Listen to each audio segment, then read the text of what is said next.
Alright, my clean arters. If you haven't seen my macaroni short on the ingredient spoofing, go ahead and check that video out. Go into my channel, go to the shorts, and check out this short. This will go through some primo examples of how the ingredient list can be spoofed. But let's get this trash out of the way. So that's fake pasta. Now here's real pasta.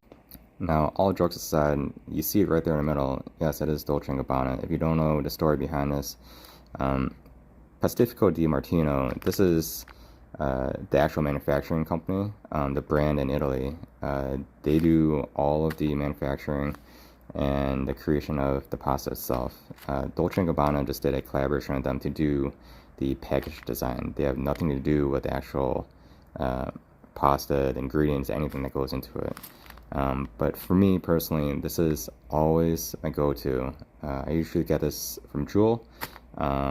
It's not that much more expensive, to be honest, but let me give you the reasons why I buy this. So right on the front of the packaging, you should always see it as bronze dye. This is the most important thing in finding a real pasta. It has to be bronze dye made.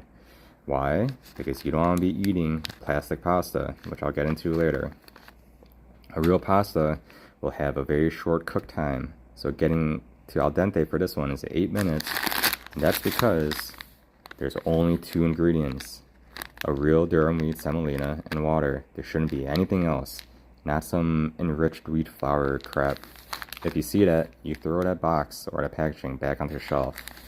So you have a real pasta made with real ingredients, a very short cook time, which means it was cured and dried at the correct temperature. It's a product of Italy.